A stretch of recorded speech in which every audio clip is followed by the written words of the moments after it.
You're listening to WKDW Radio 97.5 and KDWRadio.com, broadcasting from the Bishop West Real Estate Mobile Tower right here in beautiful Northport, Florida.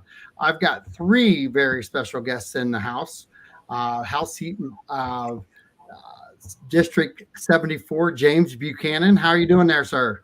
Doing great, John. Great to be with you. Awesome. I have Frank Patti and also George, and I'm going to mess it, Aiton, right? No. It's not like you're eating, it's like you've already eaten.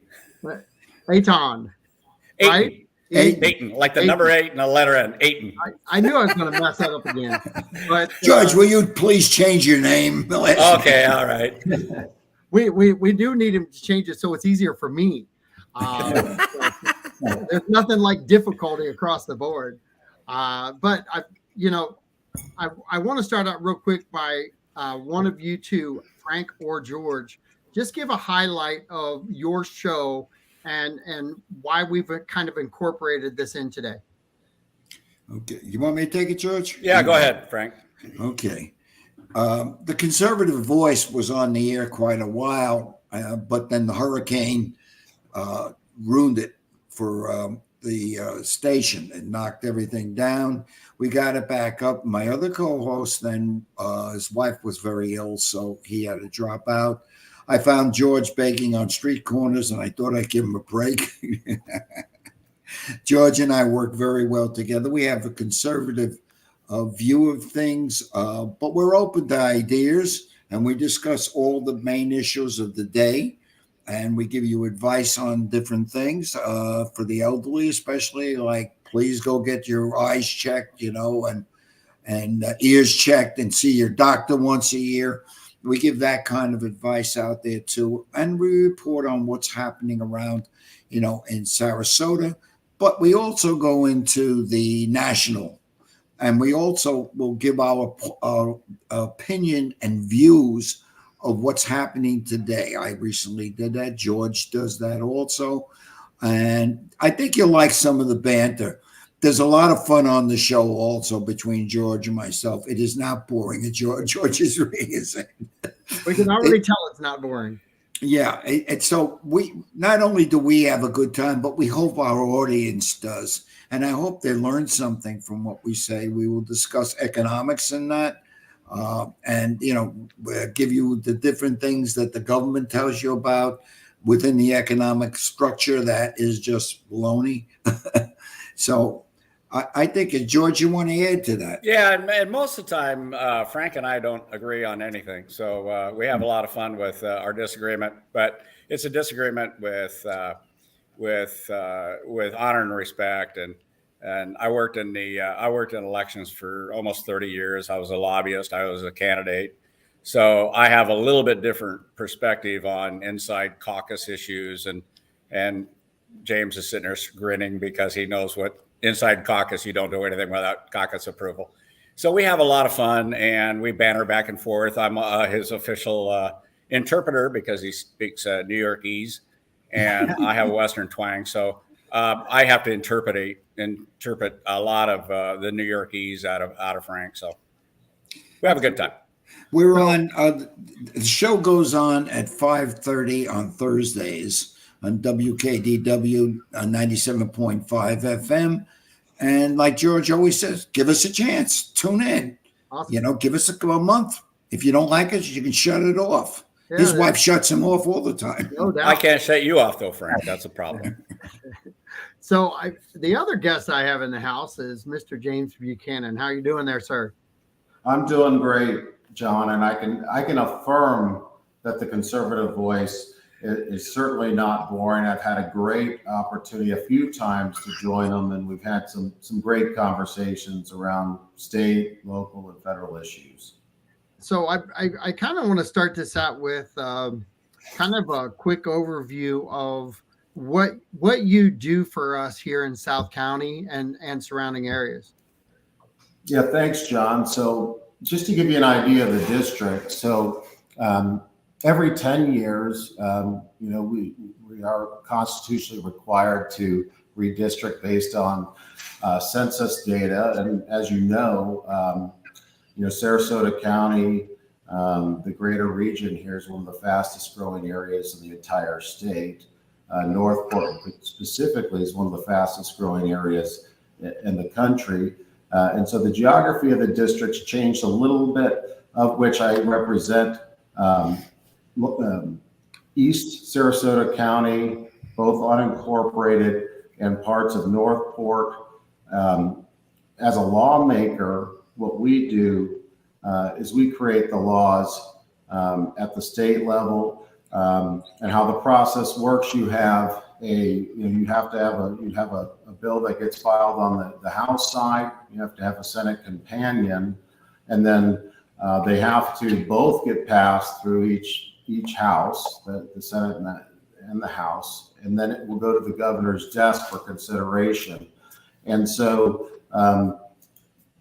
sometimes with some of the better legislation, it can take a couple years to get to a place where you're able to get it across the finish line, just because there's so many moving parts. But that's how it's meant to be. I think that's important. That for me, my general approach is less government is better. And so it's not about how many bills you pass, although we've had some great success in that area, which I'd be happy to talk about here later in the show. But for me, it's about making sure bad legislation doesn't pass. And so that's my general perspective and approach. So how do you think we're set up ending 23 within the House and going into 24? How are you feeling right now about what you've accomplished and where you see us going? Yeah, so I'll tell you, time flies, John. I had the opportunity. I'm actually going right now into my 6th session. And so it's funny, we have 3 kids. When we first began this process, my wife was pregnant with Lexington. So it just gives you a perspective of how fast time does fly. But I'm very proud of what we've been able to get done over the course of the period of time that I've been there. And then this last session, I think it was a historic session in a lot of different ways, of which we can certainly go into detail. And for this upcoming session, you got to remember too, we have term limits here in the state of Florida for these House seats, of which it's 8 years, 8 consecutive years, 4 terms. And so I think that's a great approach. And we do also, as a legislature, it's a quasi part-time legislature. So while we do go up for committee weeks, we have 60 days of session, and we may go up from time to time for a special session, of which 2 weeks ago, we in fact, we're going to be up there anyways for a committee week, but we did have a special session to address some of those pressing issues. So it's a little bit different than in some other states where it's a full-time job or there's no term limit, and that's your career, so to speak. Here in the state of Florida, it's different. I think that's great because it's important that we spend time in our districts and understand those issues that are most important to the people we represent. So I think it's a great system we have in Florida. What are some of the hot topics that people have come to you and talked about? What are some of the hot topics that you kind of feel like are going to be, something you develop and talk more about in 24? Yeah, so for me, I've had the honor and the privilege. I chair the Agricultural Conservation Resiliency Subcommittee, and I'm vice chair on the Ways and Means Committee, which is a large silo committee in the Florida House.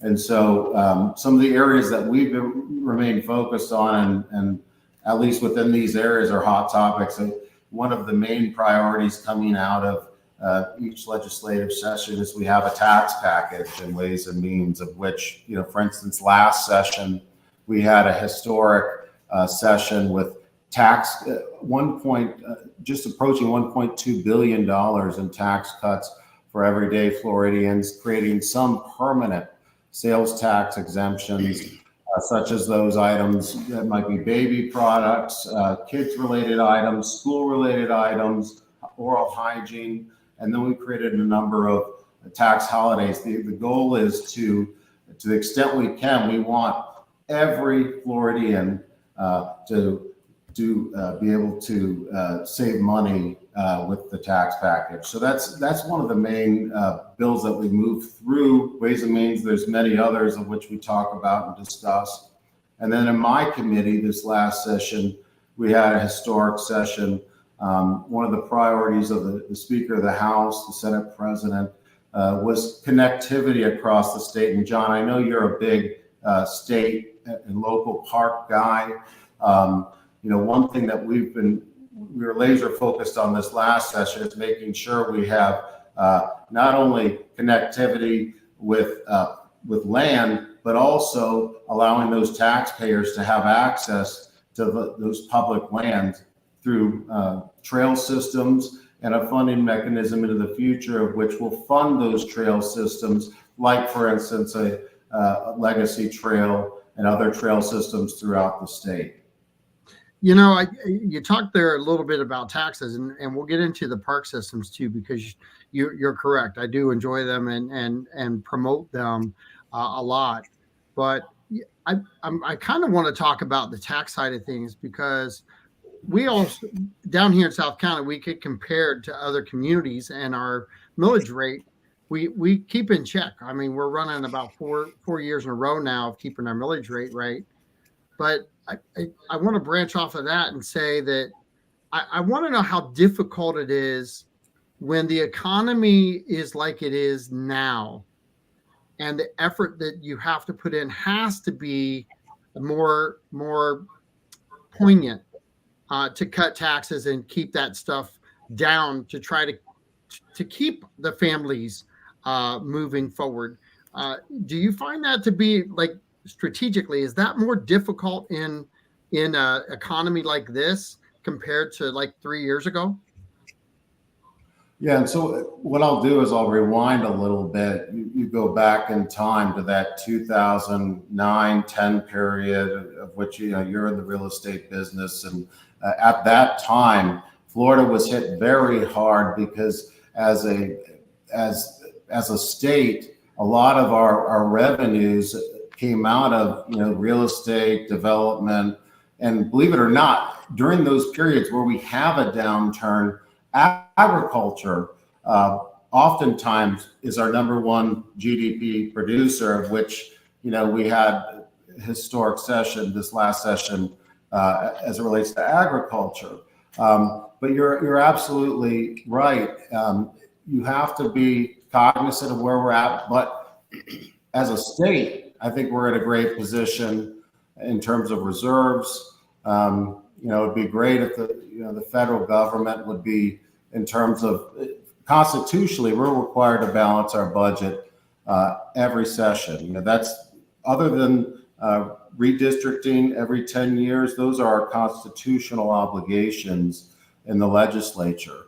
And so, that's right. You have to make sure that you're being responsible, and as an individual, as a business owner, as someone, along with my wife, that runs the household, and every other everyday family, you have to make sure that you're not spending more than you take in, and that's what we have to do. And when times do get tough, you have to cut back. That's absolutely right.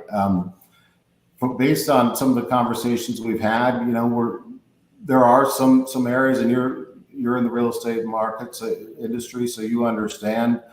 There seems to be a little bit of a pullback, of which we'll have a better understanding as we get some of these Q4 numbers in for the state, of which I think we'll have a better idea in terms of where we're at. But rest assured, we will be conservative in the way we approach it, and absolutely try to make sure that we're mean, we're certainly not in a position as a state where we have to raise taxes like other states that have run amok, like New York or California or other places. So we will continue to be conservative in our approach and make sure we don't put the taxpayer in a bad position. Absolutely. George or Frank, do you have a question based upon our conversation at this point? Well, I think for me, I think you kind of stole my thunder, John, because last time you were on the show, James, we were talking about committee weekend up in Tallahassee. Can you kind of give us an overview what some of the big issues were in the working weekend, or was it stuff you've already covered? Yeah, so I'll be happy to actually talk to you a little bit about, I can talk to you about this last week. So we just finished week 4. Last week was week 3, of which was kind of an interesting week because we had week 3 with committees, and then we also had special session going on at that same time, of which, we were moving bills through to address a number of issues, of which I can talk about. Disaster relief was one of them. I think 183 million in disaster relief as it relates to this last hurricane that came through. We also, a year ago, as many of you may recall, passed a historic bill, of which I ran on when I first ran 6 years ago, a school choice related bill giving parents the ability to put their kids in an environment where they'll learn best, of which we had to address. There's certain assumptions that go in when you pass a major piece of legislation like that. And so we did have to go in, especially as it relates to some of those folks in the special needs community. They were taking advantage, and those families were taking advantage of this new program we put in place. And so we did have to go in and address that, of which we increased the threshold by 3% to allow for more families to take advantage of that student empowerment scholarship. And then lastly, what we did is we went in and we made sure,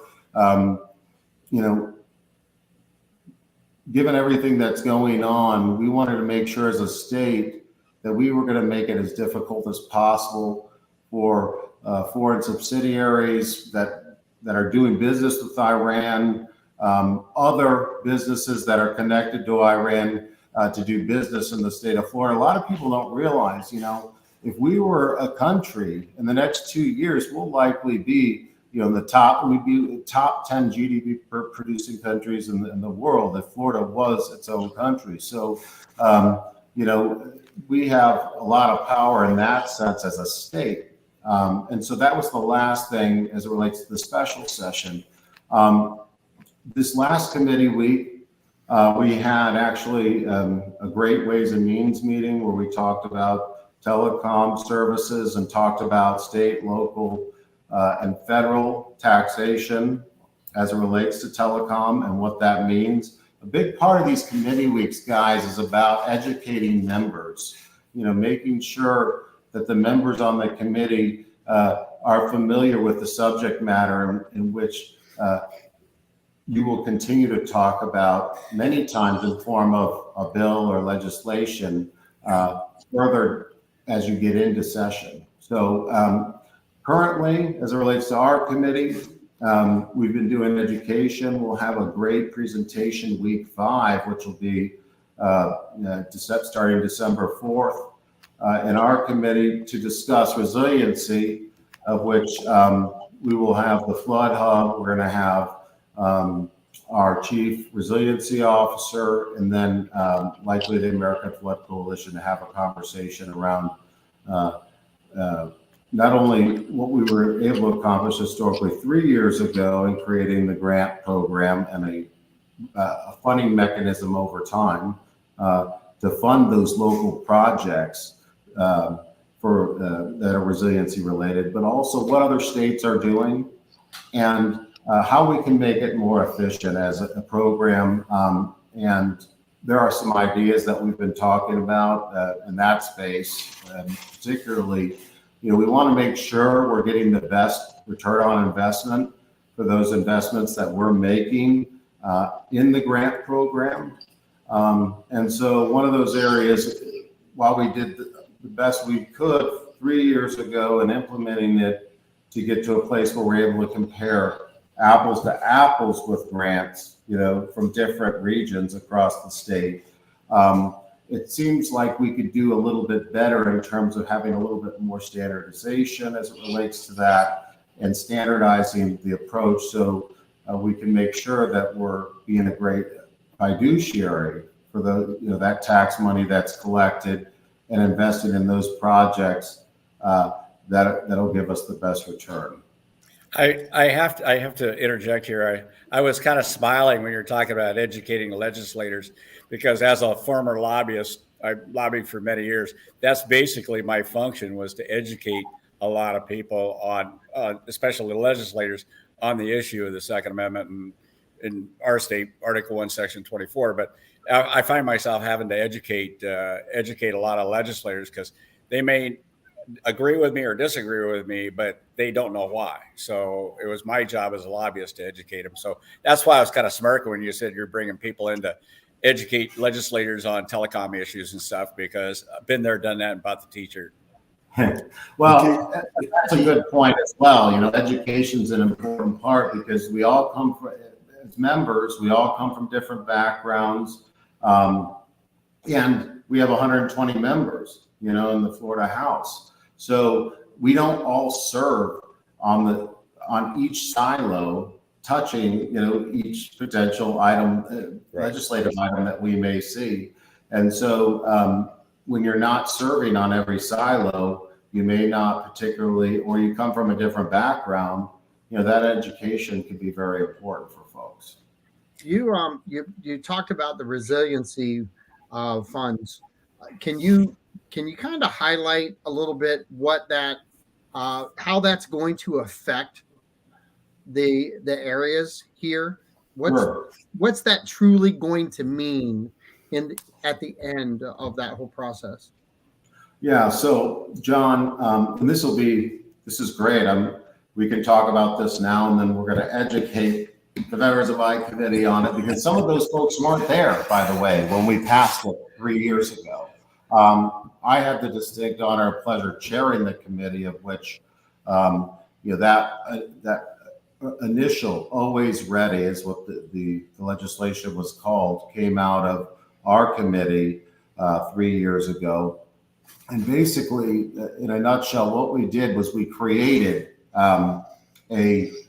through doc stamps, a funding mechanism over time that would allow local governments to prioritize those projects and require that they prioritize those resiliency projects within their community related to infrastructure that needs to be addressed, of which we created a method for submission, of which would then go to the Department of Environmental Protection for vetting and it would come out in rank order in terms of our return on investment per project. And at the time, that was historic, because we needed, and we understood there had to be a way to leverage at the local level some of these projects that could not be funded otherwise, at the local level. So we needed to make sure that there was a funding mechanism at the state level where we could prioritize and select those projects that that will serve us into the future as it relates to not only coastal, but we're talking about inland. And you guys remember, we were all there, for that iconic image that I show people that aren't from the area, of the water that came up over I-75 at Sumter, of which we'd never seen anything like that in a lifetime, which goes back to some of what we've been working on as it relates to conservation, because you got to remember these things are all kind of interconnected.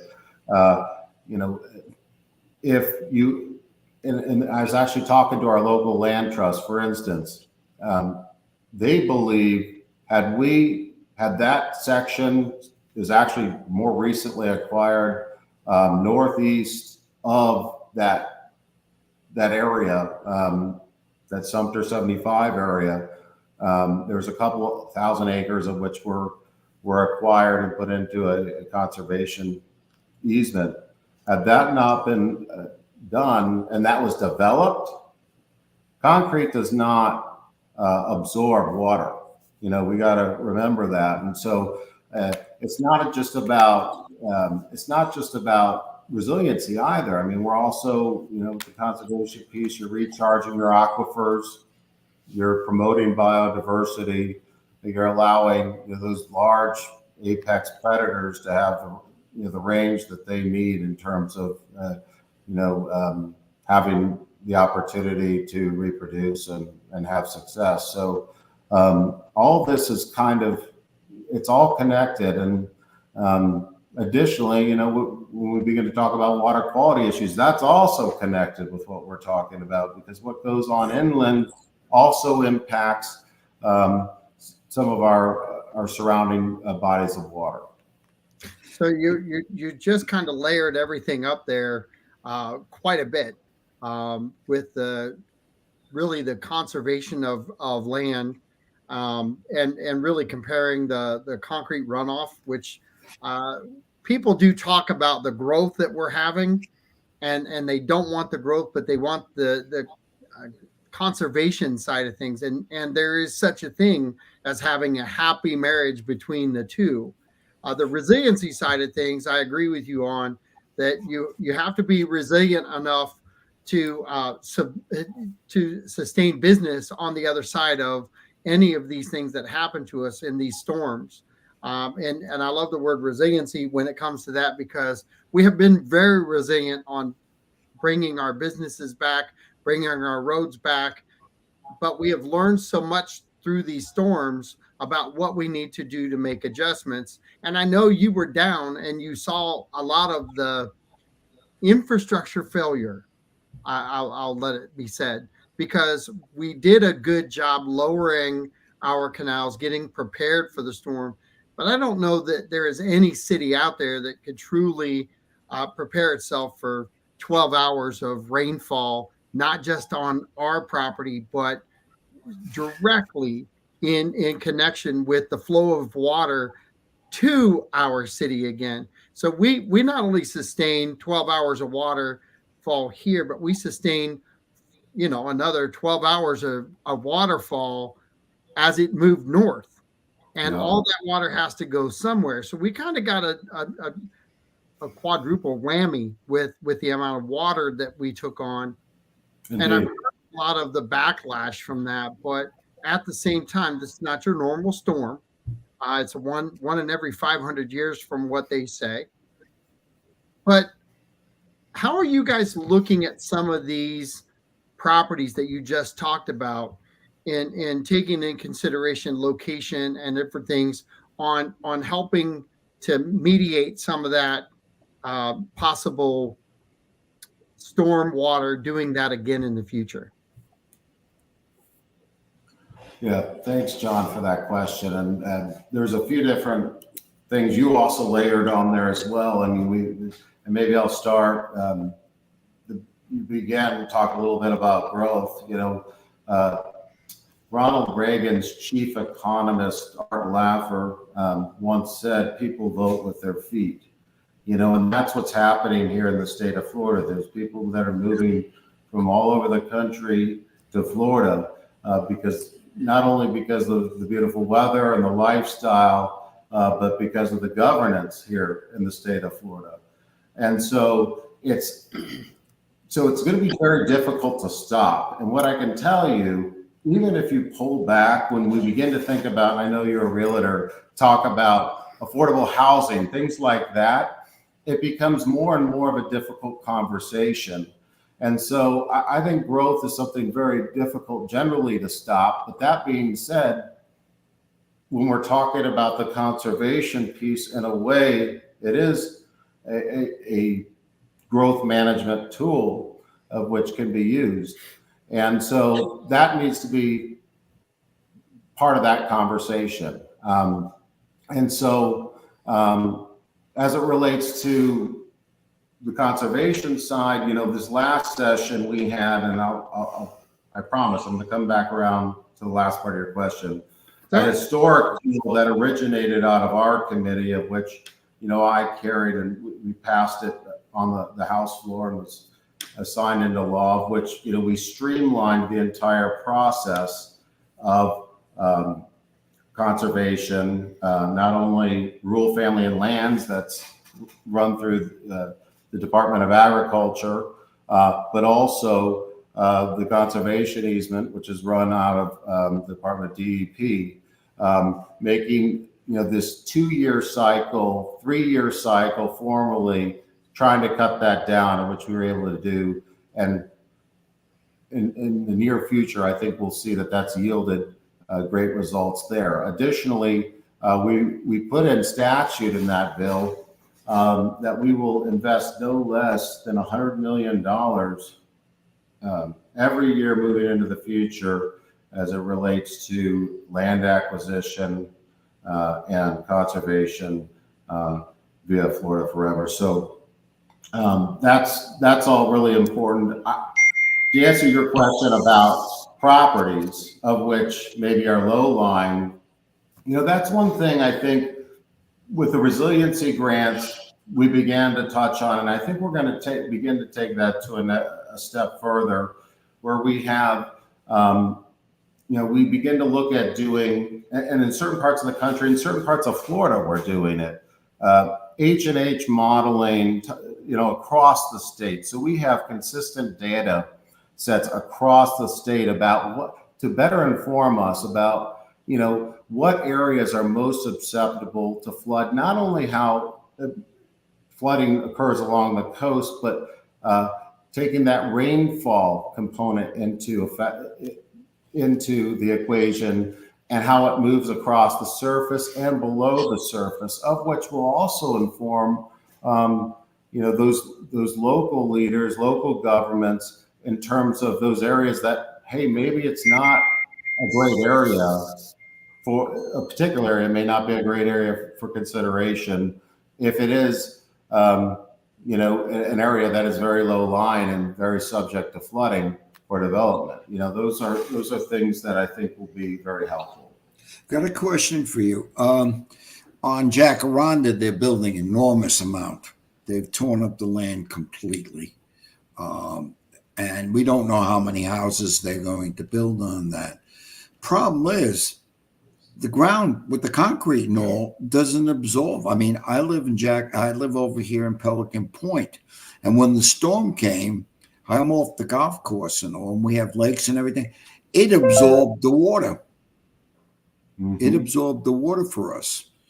On there, I'm not so sure it's going to do that, because it's an enormous section of land that they're tearing up. And I'm just wondering if there's any rules to say, as you build, you have to have this land so that it can absorb the water. You have to have green land in there, and so on. Is there anything that precludes that? Yeah, and so it's funny you mentioned that, because I drive past it all the time. My uncle lives in Venice Golf and Country Club, and has always reminded me of all the traffic and construction that is going on there. And, that's an area that is, as most of South County, is growing very fast. And so as a state, for instance, as it relates to, we have minimum requirements for local governments, like, for instance, wetland setbacks, of which, I believe it on average, can't be any more than, I want to double check this, but 25 feet. So we have requirements at the state level, but a lot of this, especially in an area like we're talking about, a lot of that that's more in the realm in conversation of local governments. So, I love that we're having this dialogue, because no matter what city it seems to be in, whether it's one that's more populated than the other. We're definitely, our population is booming right now with 86,000, and we're getting noticed here in the Northport area a lot differently than it was 20 plus years ago when I moved here. We were kind of like the back burner. We don't want to pay attention. I want to ask you as our representative, and I kind of know the answer because you're on the show today.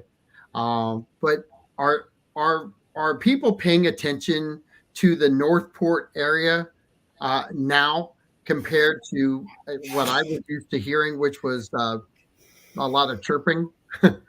Yeah, absolutely, John. I mean, when you think about it, and this is a big part of the conversation, I think Northport's like the third fastest growing metro in the country. And so it is a big part of the conversation.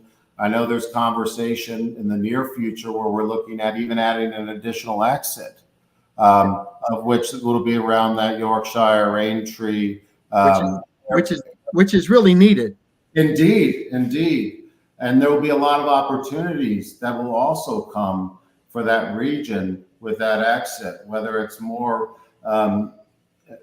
that'll help the Northport and our greater economy, whether that's more in, space that they can develop for industrial and commercial or residential. So indeed, it's certainly a big part of the conversation, and at least it is for the folks I talk to. And obviously, I feel like I'm like a cheerleader for us here in Northport, Venice, South County, because I think it's the place that everyone wants to be. It truly is, and having, I think having the leadership, we've done a really good job here in Northport with transitioning leadership. We've got a really good city manager now. Things are solid there. I want to keep this on a local side real quick, just because I know that in 24 you're going to be running for office, and I want people to understand who you are as a person. What's the relationship that you have with the leadership in Northport and surrounding areas? How have you entrenched yourself into the kind of the fabric of the local market? Yeah, and so John, and I'll dive into that. And for instance, when I first ran, there was a conversation. In Northport, we've never had we've never had an office for an elected member for the Florida House. We've never had that. That was the first promise I made, of which we immediately upon getting elected that first cycle 6 years, going on 6 years ago, we delivered. And then we began to talk about the importance of infrastructure in the area, and River Road, which was probably a 30-year, 25 years in the making in terms of getting, and we're almost there, getting to a place where we have, because anyone that had prior driven down River Road, if you're on a rainstorm there, you could hydroplane off at any moment. And so, that was a big priority. And they did. Yeah, indeed. And then, we began to talk about, the need for health care in South County, of which I was a big proponent of. When we began that conversation, we were talking about repealing certificate of need, and of which we needed to do, I think, for the state anyways, because the medical industrial complex had just become too powerful. And so we did that, of which I am really excited about seeing Sarasota Memorial in the near future come online over there near Sumter as well. So I think there's that. As it relates to the relationships, I'm a relationship person. I made it a point when I got elected to get to know our local members of the commission and the city of Northport, city of Venice, and the county. And so that's been a priority for me, but also getting to know fellow members, in Tallahassee and across the state, because some of these ideas that I have for our area takes buy-in from other people. So a big part of what we in my opinion, to be successful is being able to have good, strong relationships and the ability to pick up the phone and have a conversation with short notice and get the feedback that you need. So I'm gonna go ahead, George. Oh, Go ahead, okay. George. I'm just going to ask a quick question here of James, and I want to see his head blow up when I ask this question, or he's going to reach through the camera and strangle me by the neck. Homeowners Please. insurance. Homeowners insurance. Yeah. I know the legislature addressed it last session. Are you guys going to address a little bit more this session on homeowners insurance? Yeah. So this is probably when we begin to talk about issues that are important to the customer. This is at the top. We get more calls at our office on this issue than anywhere else. And what I want to relay to folks, and I'll lay a foundation. I'll get to the conclusion, but we live in a state of which is prone to certain natural disasters. The insurance market in the state of Florida and across the country, the insurance market in general, from tackling it from a standpoint of legislation, is one of the most complex markets in the entire world because you're also talking about reinsurance. So we did have we had gotten to a place where we were one of the most litigious states in the entire country in terms of litigation.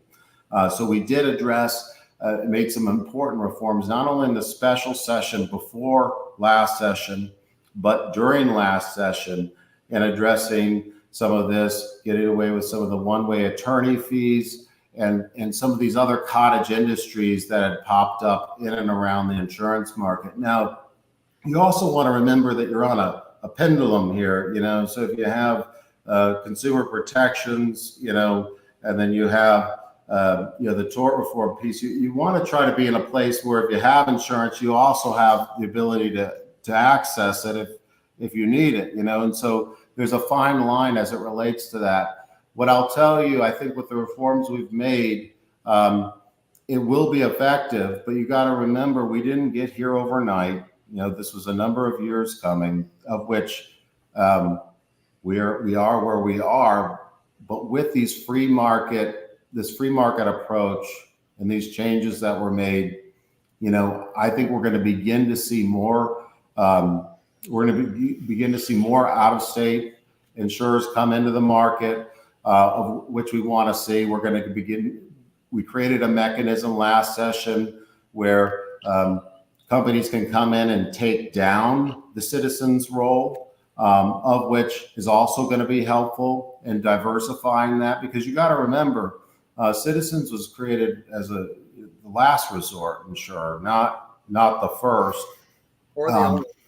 or the only. That's right.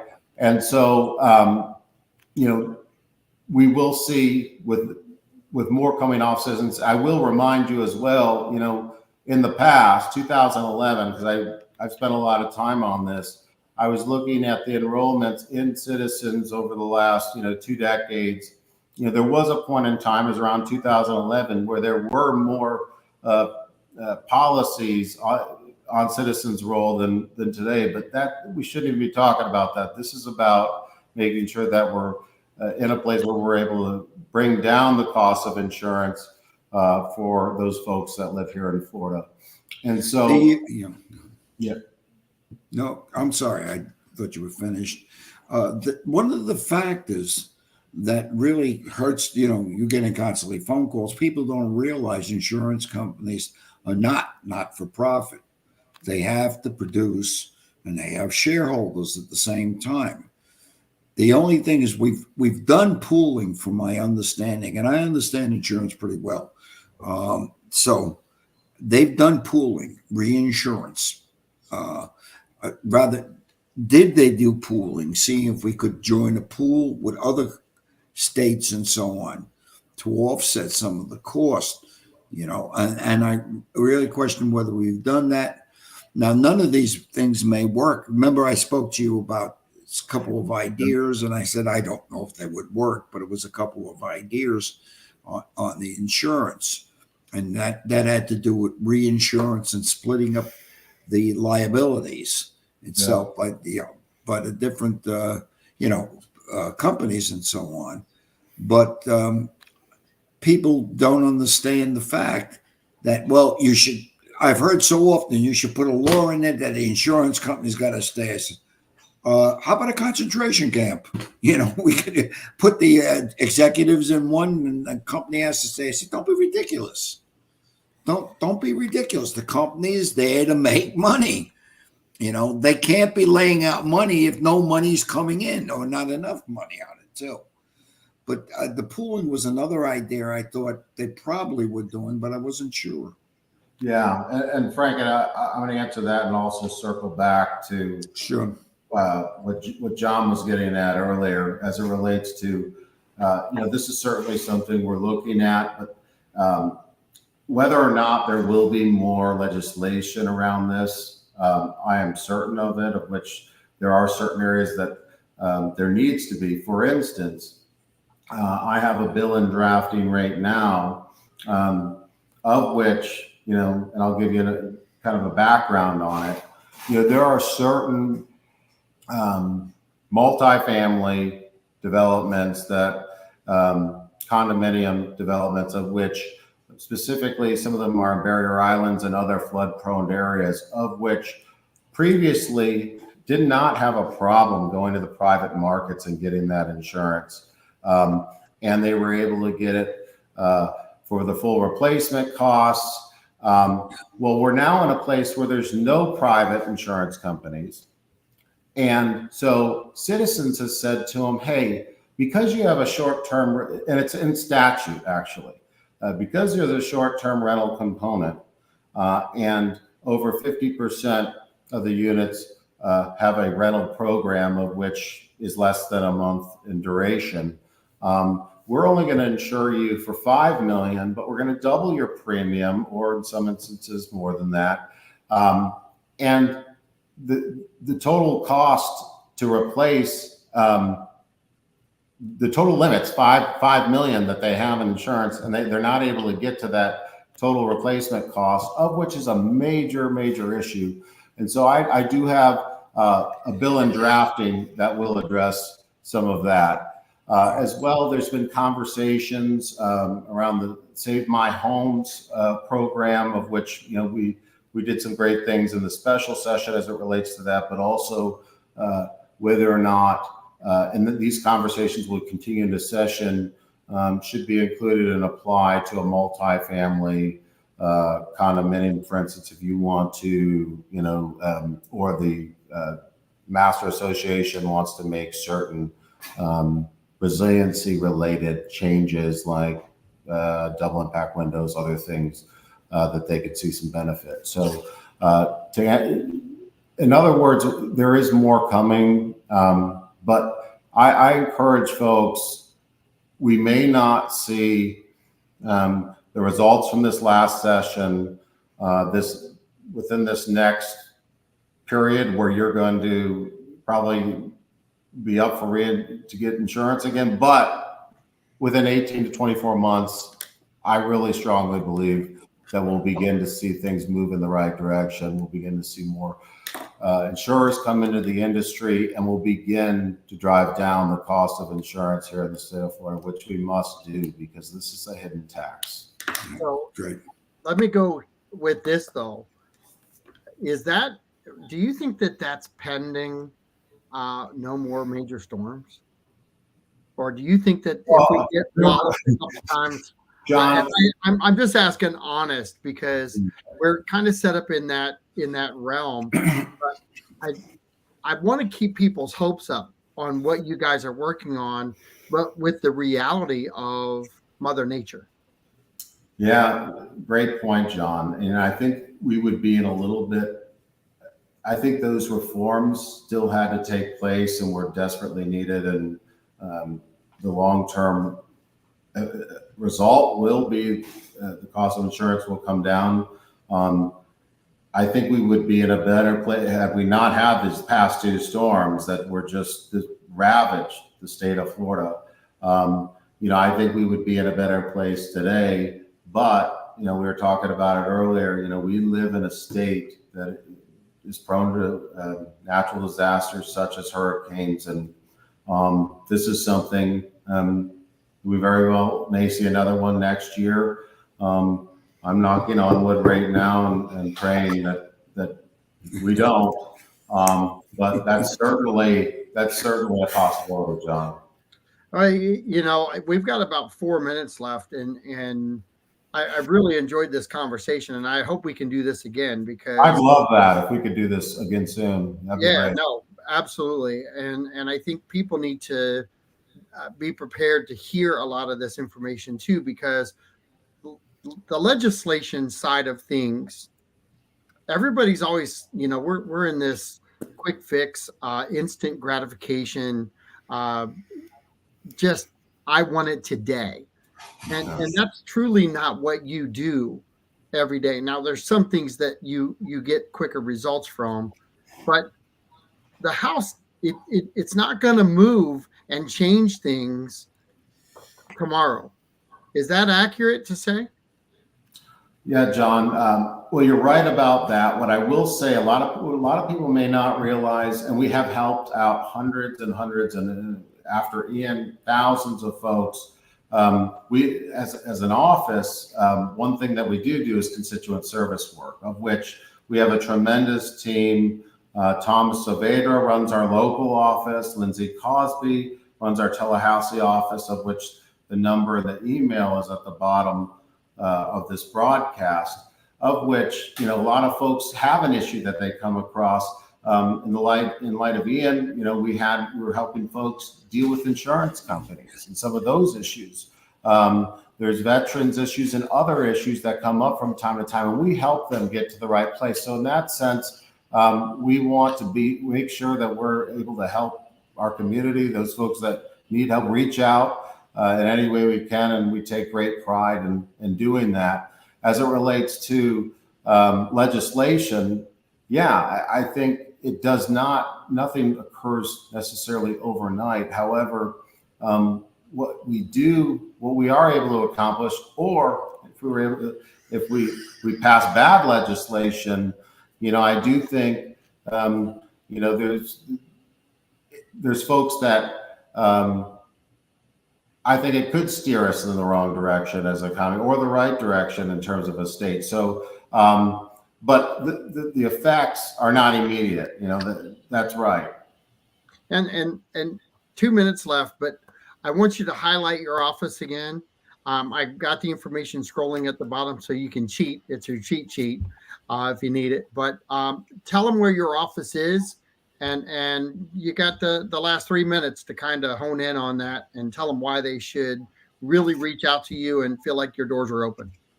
Thank you, John. And I really appreciate the opportunity to be on the show. Frank, George, it's always great to be with you, my friends, and look forward to joining you on your show again here soon. It's been an honor and a pleasure for me to have the opportunity to serve our community in Tallahassee.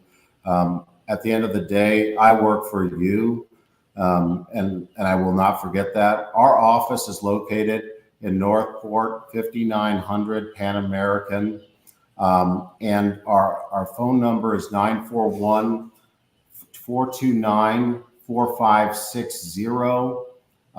Thomas Saavedra runs our local office, and he does a great job. He does. If you reach out, we'll make sure we have regular constituent meetings, of which we make sure to spend time with those folks that we need to resolve issues with. Lindsay Cosby runs our Tallahassee office, of which, if you happen to come to Tallahassee, I make it a point to make sure my constituents get into our office first, George, before any of those lobbyists. So, I want to, again, John, thank you for the opportunity, and look forward to working for our community here at this upcoming session, and hope to have the opportunity to join you again here soon. Well, you're absolutely welcome back anytime. I've truly enjoyed this, and I hope that the listeners out there have done the same, because, getting real information straight from you is a true value. And I'm glad you're working for us. And that's the biggest thing that we can thank you for, is actually going to work for us and kind of being our guardian out there. Thank you, John. It's been an honor and a pleasure. Thanks, sir. This is John Rawlings with Frank Patti and George Aiton. And James Buchanan. Thank you guys so much for being part of the show, and I'll talk to you guys on we are at Monday, aren't we? Are we I'll talk to you on Monday. So Bill Stokes will be joining us on Monday, and we'll see you soon. Thank you so much now. Thanks, guys. Thanks. Bye.